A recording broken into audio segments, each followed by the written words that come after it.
Madhumita cinema দেখাটা একটা অন্যরকম ব্যাপার। সিনেমা হলটিকে আপনি জীবিত রাখেন প্লিজ। এমন একটি মাসে আজকে আমরা এই অনুষ্ঠানটা আয়োজন করতে যাচ্ছি, যেই মাসে আমাদের সবাক চলচ্চিত্রের ৭০ বছর পূর্তি হয়েছে। এই প্রথম মনে হয় যাত্রা শুরু হলো ঢাকা দক্ষিণ সিটি কর্পোরেশনের পক্ষ থেকে আমাদের চলচ্চিত্রের গুরুত্বপূর্ণ ব্যক্তিত্বদের সম্মান প্রদর্শন করা, যেটা আমি বিশ্বাস করি আগামী দিনে অব্যাহত থাকবে।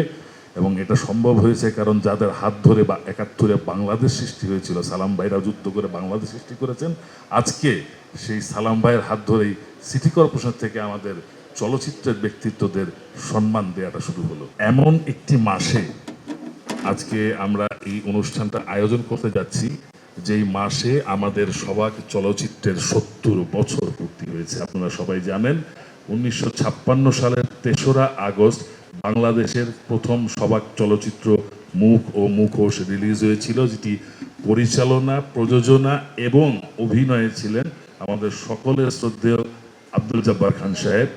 এবং সেখানে আরও অনেকেই অভিনয় করেছেন, পূর্ণিমা সেনগুপ্তা সহকারে। তারপর আমাদের অনেক বড় বড় শিল্পী যারা আজকে নেই, সোনা মিয়া যারা আজকে নেই, তারা অনেকে, ইভেন আমাদের কামরুজ্জামান সাহেব যিনি সালমান সাহেব নানা, আমাদের সোনা মেদিনী রেহানা জলির বাবা, আমাদের পূর্ণিমা সেনগুপ্তা যিনি আমাদের জসিম ভাইয়ের শাশুড়ি ছিলেন।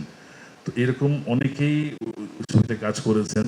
আজকে তারা অনেকেই আমাদের মাঝে নেই, অনেকেই নেই বলতে কেউই নেই ধরতে গেলে। সাইফুদ্দিন সাহেব নেই, ওই ছবিতে ছিলেন। আমাদের বিলকিস বারিয়াপা নেই, ওই ছবিতে ছিলেন। এরকম অনেকেই আজকে নেই। তো আমরা যতটুকু জানি যে আমাদের চলচ্চিত্রকে সমৃদ্ধ করার জন্য যে সমস্ত ব্যক্তিরা শুরু লগ্ন থেকে এই পর্যন্ত অবদান রেখেছেন, তাদেরকে আপনারা সম্মানিত করছেন, সম্মাননা দিচ্ছেন। এর জন্য আমি আপনাদের প্রতি আবারও কৃতজ্ঞতা জানাচ্ছি। এবং এই অনুষ্ঠানটি এই মধুমিতা, আমার মনে হয় আমাদের সবারই প্রিয় সিনেমা হল মধুমিতা। মানে মধুমিতা সিনেমা দেখাটা একটা অন্যরকম ব্যাপার। আর তো আমি আশা করবো যে নওশাদ ভাইকে আহ্বান করবো যে সিনেমা হলটি বন্ধ না রেখে এর সাথে আরও কিছু ফ্যাসিলিটিস যোগ করে, একটা প্লে গ্রাউন্ড, একটা সুন্দর ফুড কোর্ট, অন্যান্য আরও ফ্যাসিলিটিস যোগ করে দিয়ে সিনেমা হলটি চালিয়ে রাখেন ভাই। আমরা সারা জীবন বলতে পারবো যে যতদিন বেঁচে থাকে। সালাম ভাই উঠতে বলছিল, জানো অনেক বছর পরে আসলাম, মাঝে মাঝে আসতাম, কোকা ভাইয়ের সাথে আসতেন, কোকা ভাই ঘুমিয়ে থাকতেন, সালাম ভাই ছবি দেখতেন।